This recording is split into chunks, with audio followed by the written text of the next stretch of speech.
Hello and welcome back to Gnomaria. This will be our 4th episode, I believe. Now, things will have changed just ever so slightly from the 3rd episode and where I left off. I've gone ahead and renamed the gnomes that people have requested. I'll just quickly show that now. We have Dapper Jester, who's currently busy crafting. We have him as a blacksmith, as per request. We also have... let's find you. Million Fowl. They requested a military dwarf. Military gnome. I've already started the dwarves and gnomes. Damn it. But there we go. We have a military gnome here. And also the Texfer, another military gnome. Now, all the nomads have already been assigned to different jobs. We have generally just doubled up. We've got a couple more farmers, woodcutters, ranchers. The 5 of the gnomes are soldiers. I believe I showed creating that profession in a previous video. The soldier profession really doesn't need any profession tasks active. We have given hauling and construction, but they will almost certainly never be used because as a soldier, they're always considered on duty, so they never really have free time to go and do their civilian roles. There is an exception to that, and I'll cover that in a moment. Now, there is one other profession that I've assigned, and that's to Bassa, and they are an engineer. Now, a very interesting thing we have in Gnomaria that isn't in Dwarf Fortress. No, there isn't any actual GUI for this workshop. Then I suppose there wouldn't need to be. This is the Tinkerer's Workshop. Now, part of the engineering profession, or you could create a purely tinkering profession, is the role of the Tinkerer. Now, they just come to this workshop and their job is to invent things. You don't start with all of your traps and gears and all these crazy mechanical things as you do in Dwarf Fortress. You can't build screw pumps just off from the get-go. Instead, you have to have a tinkerer, and they have to work at the job for a while. And eventually, they'll research new things. Oh, a honey badger. Your invasion won't work this time. I've built walls.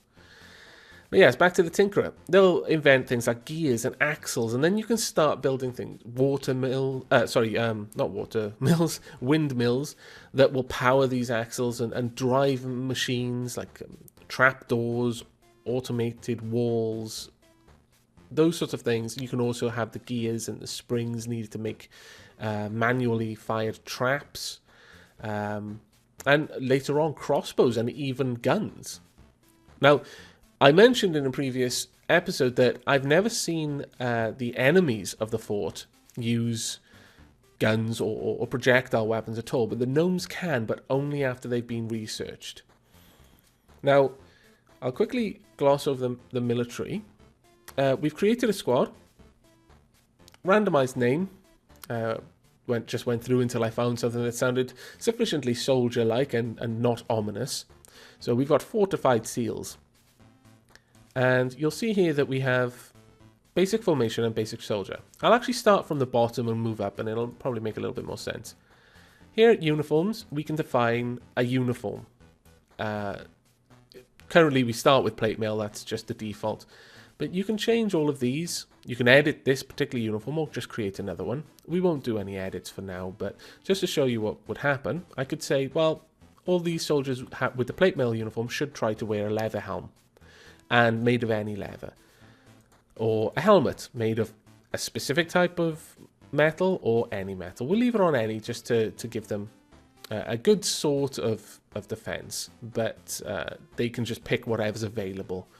They'll make the decisions themselves on upgrading as and when they can. The thing with this, though, is to be aware that if you tell them to wear a helmet, that excludes leather helms. A helmet is a metal helm. And they will go without the helmet rather than put on a leather helmet, to the best of my knowledge. And that's a little bit of a pain, to be honest. It does mean you kind of do have to do a little bit of micromanaging to get the best out of your troops.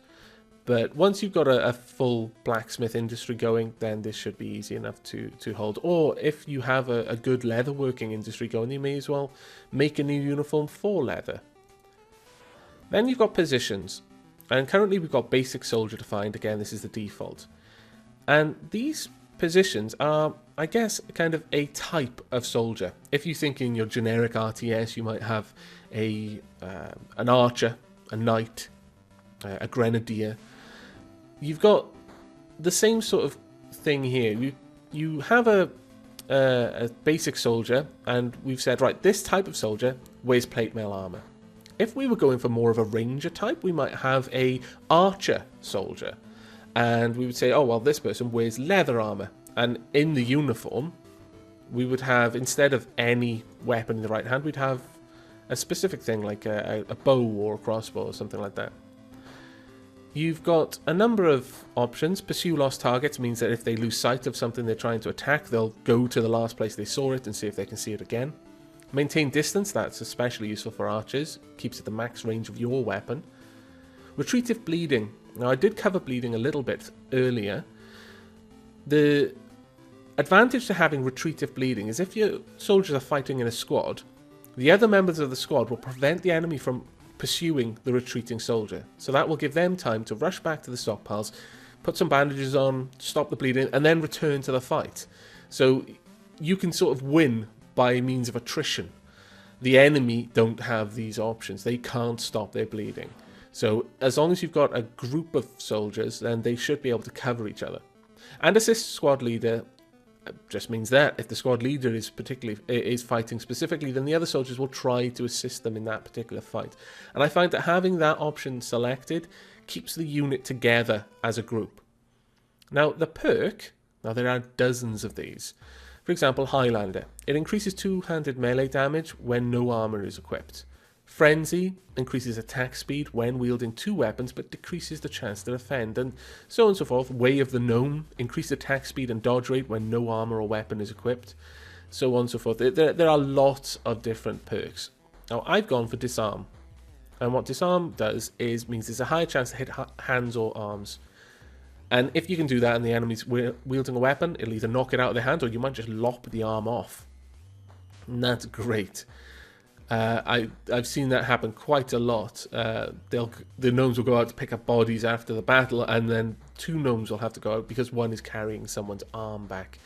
It's a little bit grisly, but very efficient at stopping your gnomes from being beaten to death by hammers or stabbed by swords. Now, I did mention that the soldiers don't perform duties. The exception is this particular perk, Militia. Now, what Militia does is allows the soldiers to perform their jobs, but they will stop to go on duty. So if I give an attack order or tell them to patrol, they'll immediately pick up their weapons and their armor and go off and do that above doing their job. But generally, I like to keep my soldiers and my civvies separate. It just keeps things a little bit easier to manage, in my opinion. And formations. Again, as with the others, these are the default formations, but you can make other ones.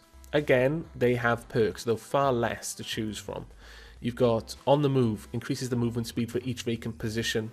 So the less people in a squad, bearing in mind that a squad has a maximum number of 5, the faster the squad will move, and those sorts of things. I've chosen the best defense is a good offense, basically. It increases melee weapon damage for each member of the group with a melee weapon. There's Shield Wall, which increases the block chance and block rate for each member with a shield, and so on and so forth. But we'll go for this one for now. And this is where you decide what type of soldiers the various people in the squad will be. Again, we've only got one type, so we'll just leave it at that for now.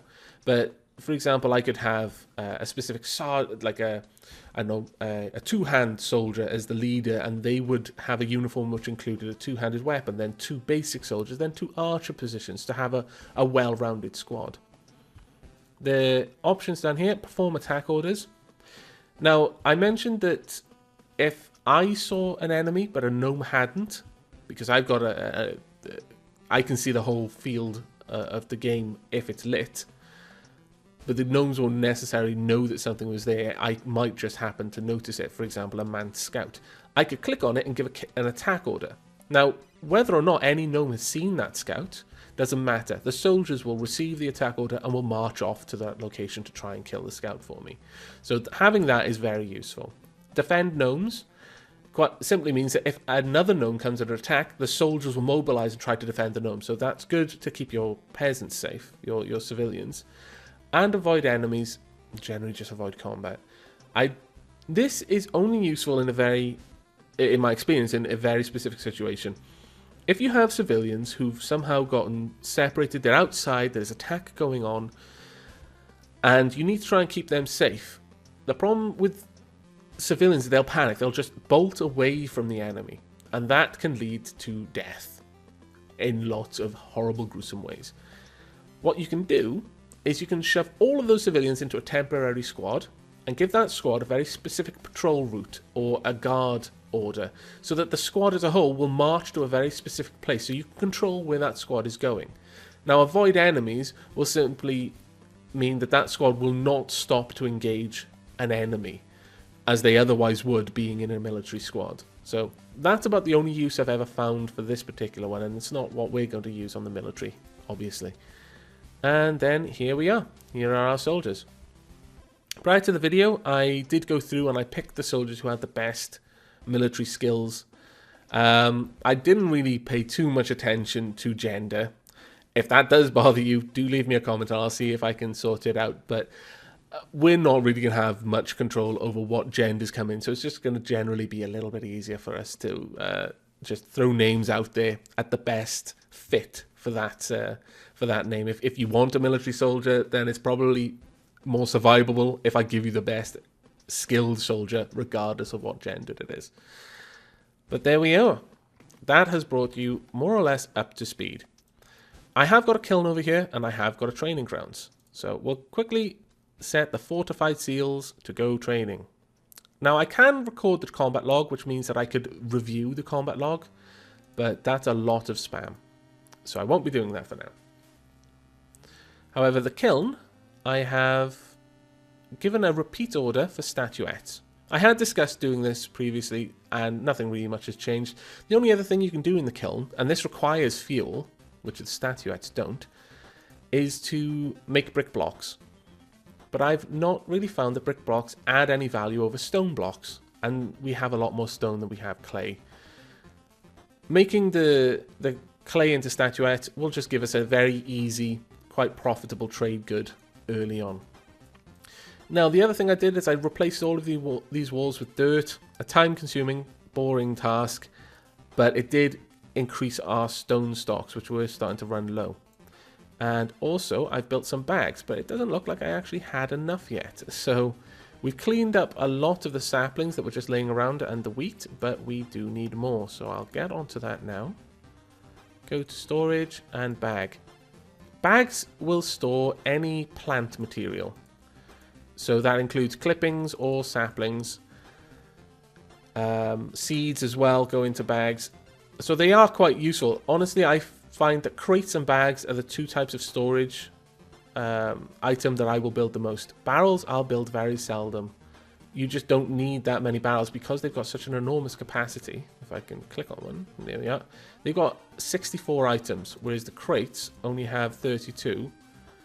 And the bags have 32. So each barrel has got double the capacity of a crate or bag anyway. Now, everyone's sleeping. It's late at night. Let's accelerate time. Except for you. You're all idle. Now, we don't want that. Before we dig down and start expanding our fort and moving things indoors, what we would like to do is continue the job of replacing. We'll just get these floors replaced with dirt. I can't do it under a torch, unfortunately.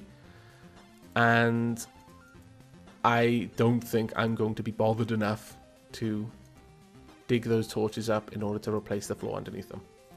I think I'll leave those. Even though saying that is making my OCD itch a little bit.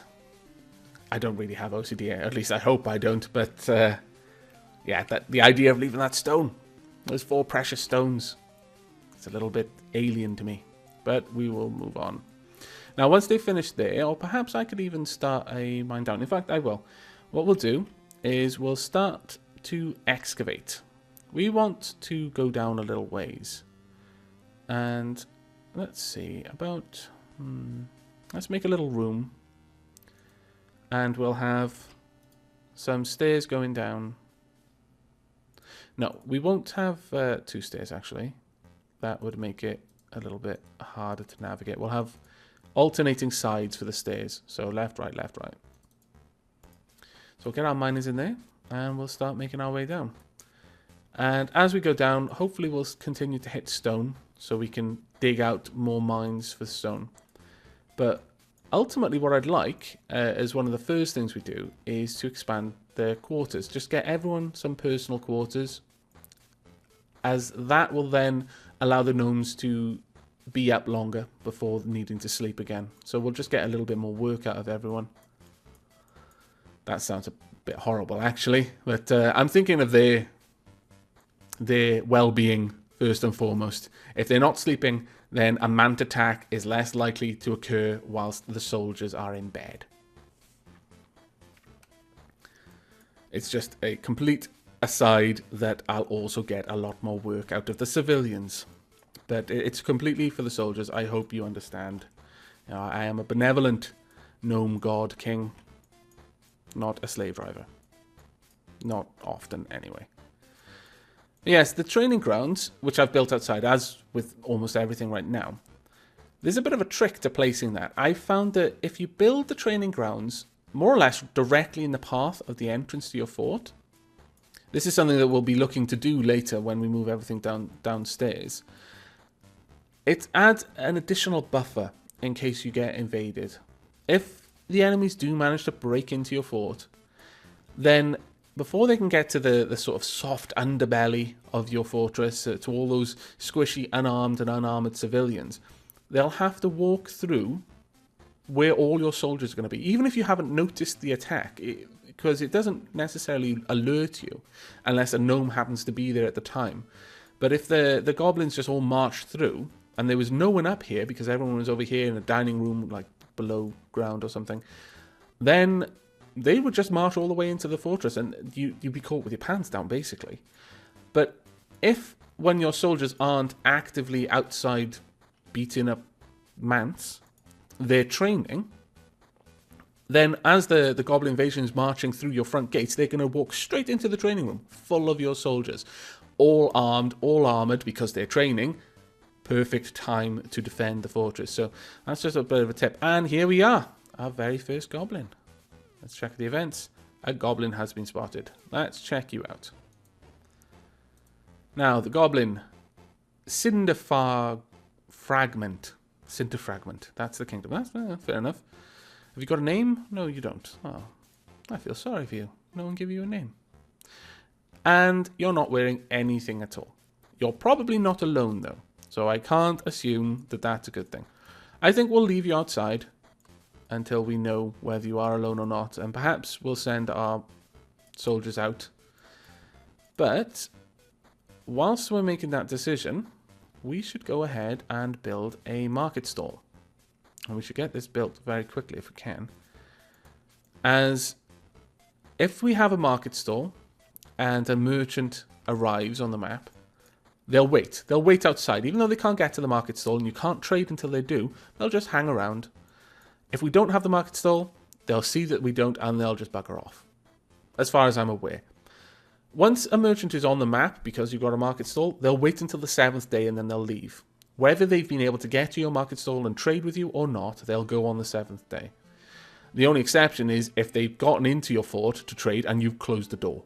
And then they'll just kind of bum around in your fort forever. They'll only trade with you from the 5th to the 7th day, regardless of whether they're in the fort or outside. But if you do close the doors, they'll just kind of hang around. I don't think they eat your food. They might. I might be completely wrong with that. But I always feel a little bit bad when I kidnap the merchants. It's like, well, yeah, I know you've got business to do, but I've also got a fort to protect. So you might want to get comfy. You know, got some space in the dormitory. We have got some food if you happen to want to eat, but don't have to. Not going to force you. Now, down here, we've already hit the stone. Well, that's great. We're not going to expand down there too much. We're going to instead go down just a couple more levels, I think. And we'll put the stairs there. Zoom down. Oh, it looks like the rock is expanding down here. We're getting it more often. But once we've gone down maybe another level, that's the point where we're going to start having our fort positioned, I think. There we go. And here we are. This will be our entry hall. So for that reason, let's make it a little bit larger, shall we? A little bit more grand. And do that. There we go. Ooh, looks like we've hit something. What have we hit? Oh, sapphire.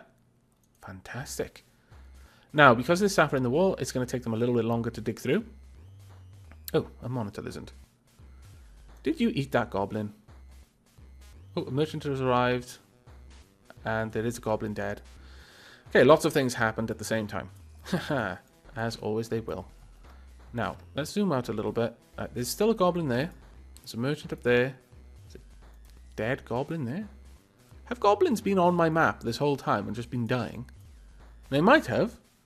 Because they don't drink. They don't bring food. So they eventually just starve and die of thirst. It looks like actually, while I've been talking to you, a few goblins have been around. Well, we've got a military now, so yeah, I think we're going to risk it. If there's only one goblin outside, we will just quickly mine this wall.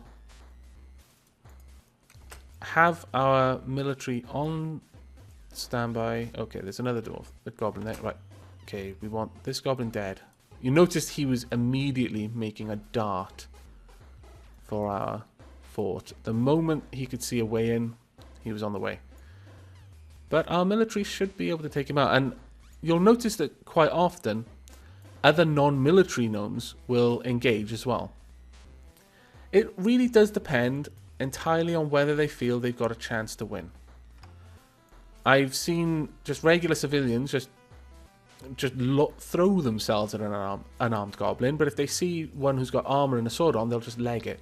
So I think they're just calculating whether they've got a chance, and if they feel that they've got an overwhelming force there, they'll go for it. And wow.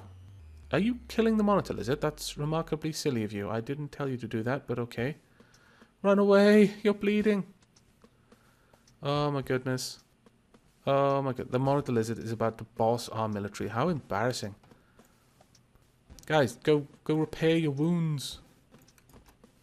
Let's check this monitor lizard. Bleeding. Okay.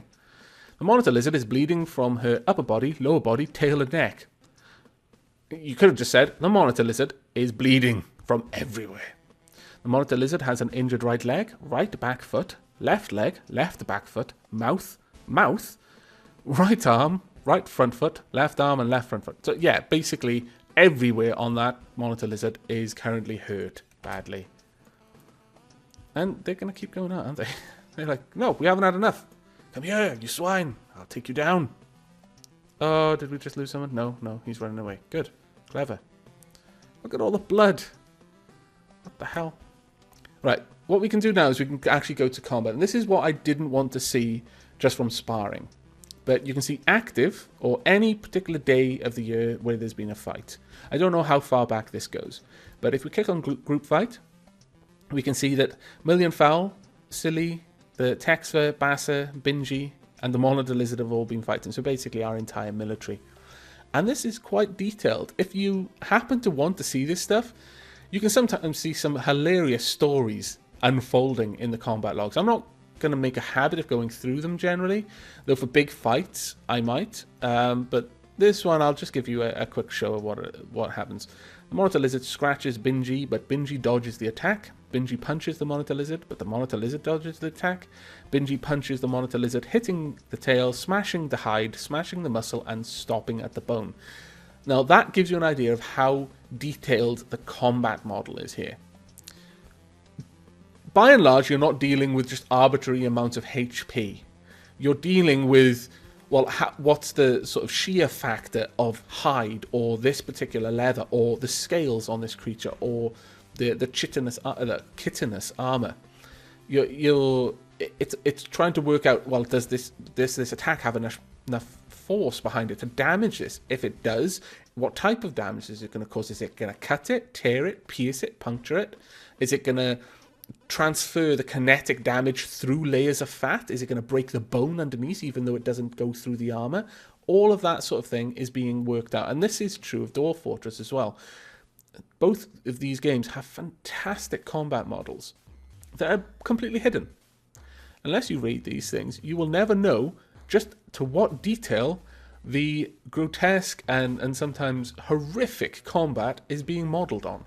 Literally, people's teeth being pulled out by the force of someone pulling their arm back from the maw that's latched onto it, to people's eyelids being ripped off. It's crazy.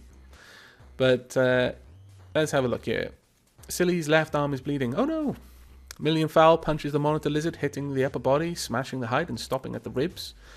Million Fowl bites the monitor lizard. Wow! You really do not want to lose this fight. Hitting the upper body and stopping at the hide. Apparently you didn't bite very hard. That is a shame. We need to sharpen your teeth, it is clear. And the monitor lizard generally scratching people, hitting the left arm, cutting the skin, poking the skin, smashing the muscle and smashing the bone. Ooh, that doesn't sound nice. Now, you've got armor, the monitor lizard doesn't, but you're on your own and that's not a good time. Get down there, let them go. But this is what I was talking about before. They're basically taking turns at beating the crap out of that thing. Not particularly nice of them, but quite effective. Now, we are going to want to designate something. And I know this is not going to be particularly appetizing to a lot of you, but we need meat. So, for a moment, we're going to temp grave. And we're going to have this at priority 5. Yeah, that's fine. Now, the only thing I want stored in this place is body parts. Corpses, limbs, bones, and skulls. And, yeah. Chop, chop. Gnomes, go forth. Go fetch those bodies. And the rest of you are bleeding. Come back here and get some bandages, please. So, yeah, these guys should go out and should be picking up corpses if they stop worrying about the bloody seeds, which of course they're going to spend most of their day worrying about. And whilst they're not doing that, it is time for a butcher shop. Now this needs any plank and any block. We're going to stop worrying about what types of blocks, planks we're using for now, because we don't have the luxury anymore. Until this pine forest is it's much larger, we're not really going to be able to prioritize using pine over our more expensive items. It's a shame, but there we are. Now they will unfortunately continue to obsess over the seeds for a little while, but hopefully we'll be able to get all of those in soon and they'll start bringing in the corpses. But if we get the butcher shop up before then just by having a task for the butcher to go and butcher the goblin corpses into meat. And yes, they will butcher the goblins into meat. I don't think they'll butcher gnomes into meat unless the gnome isn't of the kingdom. I know that's incredibly mercenary of them, but if a merchant dies, then yeah, they'll happily go and cut him up and make sausage out of him. But generally speaking, they won't butcher themselves. So they do seem to have some sort of code of ethics. It's like, well, if I knew his name, then I won't eat him for my dinner. But they will collect the monitor lizard as well, and any honey badgers, though the odds of us killing a honey badger, fairly slim. If a honey badger got into our fort, it would probably be goodbye to most of our military in order to try and beat it. They probably would defeat it, given how many of them there are, but it would be a pretty rough battle. Now, whilst that's all going on, let's go ahead and look at the market stall. And this is the trade interface. We've got the gnome's offer, because we don't know his name. We don't want to know his name just in case we have to kill him and eat him for dinner. And then our offer. Our stock, his stock. Her stock, perhaps. Now, what we want to do is we can literally see everything we've got. Dirt clump, raw granite, raw stone, things like that. They don't really sell for anything. Logs do. Coal does, not for very much though, considering a log is makes it. Sapphire, very much. If we had some metal, then we would be able to make a ring or a necklace, and those are phenomenally valuable.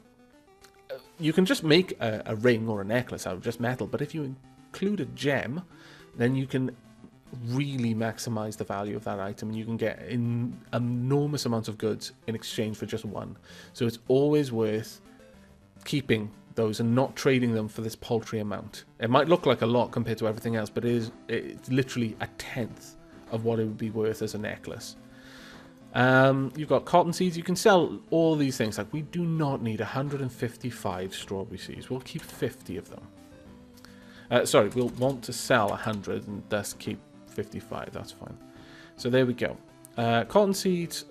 Well, we'll keep 50 of those as well. We'll keep the clippings though. We want that, and we want the wheat. What else have we got? Got lots of yak milk, strawberry wine, apple wine, granite blocks. So if you turn a raw stone into a block, it's worth something. What else have we got? Where are our clay statuettes? Ah, here we are. So they're worth 10 each, which is pretty good considering a sapphire is worth only 25.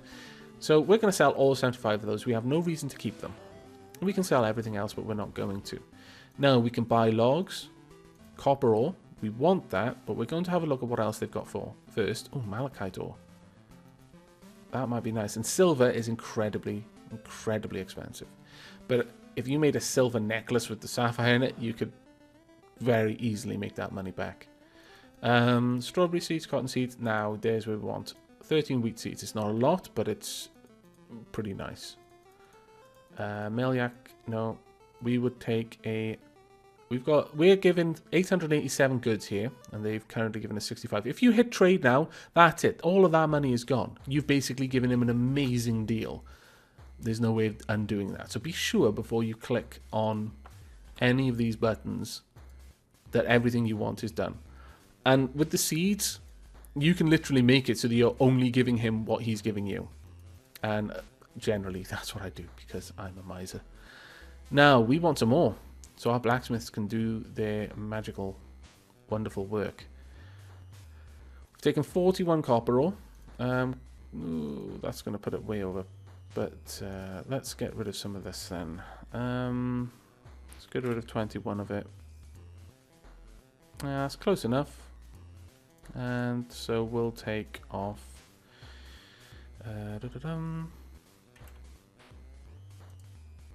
Oop. My math, it is bad. I do apologize. Where are you? There we go. We want to give you one back.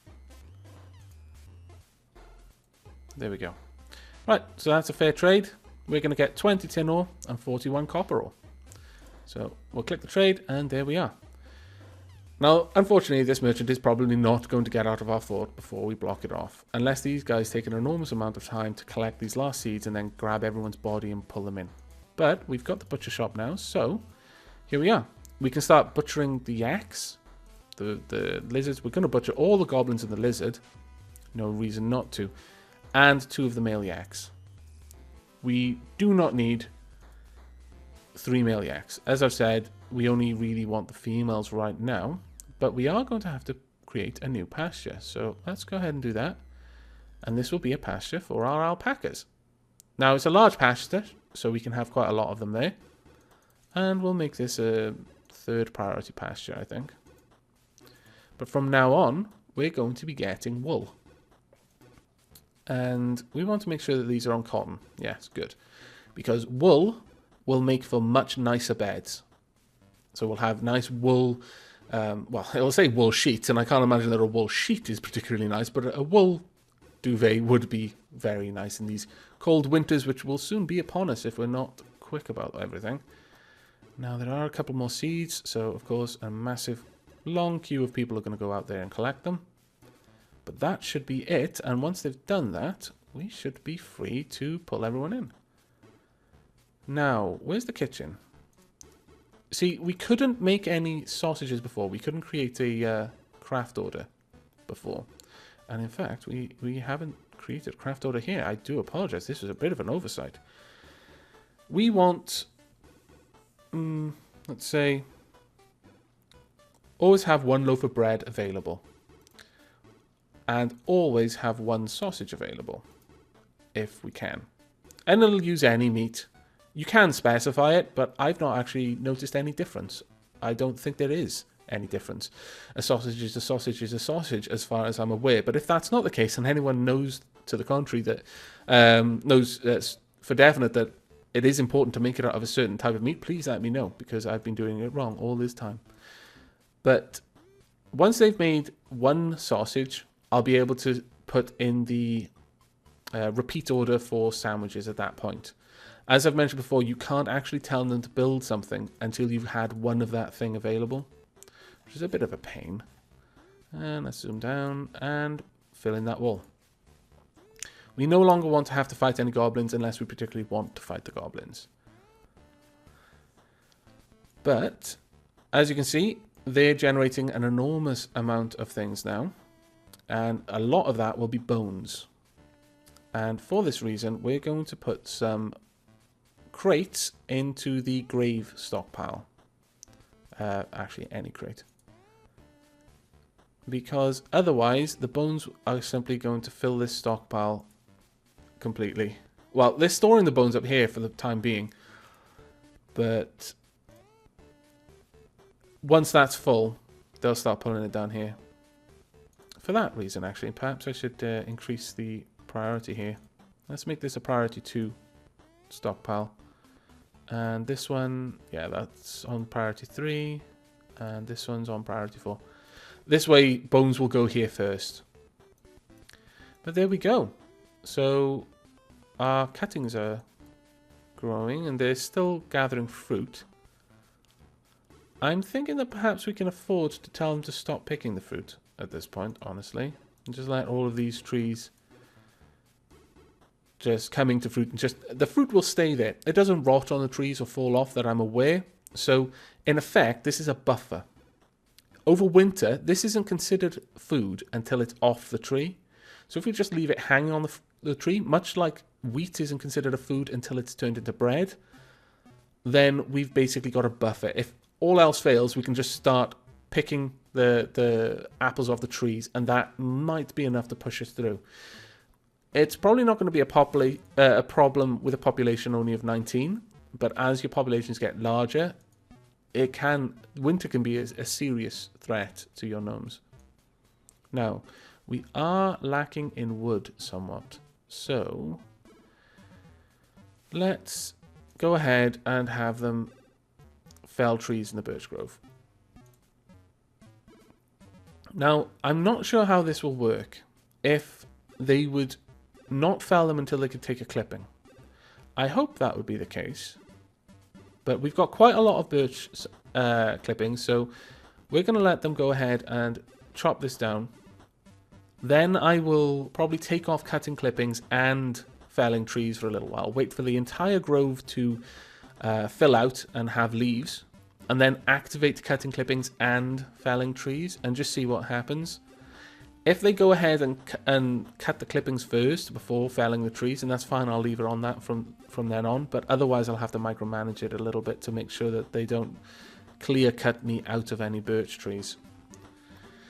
But it does appear that we've run over a little bit. It is almost 40 minutes long. I do apologize. I got a little bit carried away with the fight there and getting everything sorted. But yeah. On the whole, I'm pretty happy with this episode. We've actually managed to do some trading, and I wasn't expecting to be able to do that. Even though we had the kiln, I was thinking that we might end up just stockpiling more goods for the trader in fall or autumn. But no, it appears that we did manage to squeeze in a bit of trading, and we now have some ores that we're going to be able to use. So in the next episode, I'll probably look at throwing up a temporary area for blacksmithing, and other than that, we'll continue to expand down here. We'll properly build this out, and I imagine we're going to start getting an industrial complex around here somewhere. We'll probably start with the blacksmith, in fact. So I might do this first and just build a blacksmith down here and then start work on building some arms and armor. And that way we can get a fully equipped squad, and hopefully they won't have to resort to biting monitor lizards in the future. But everything else is going to have to wait until the next episode. I hope you've enjoyed this one. I hope you'll join me for the next, but until then, do take care.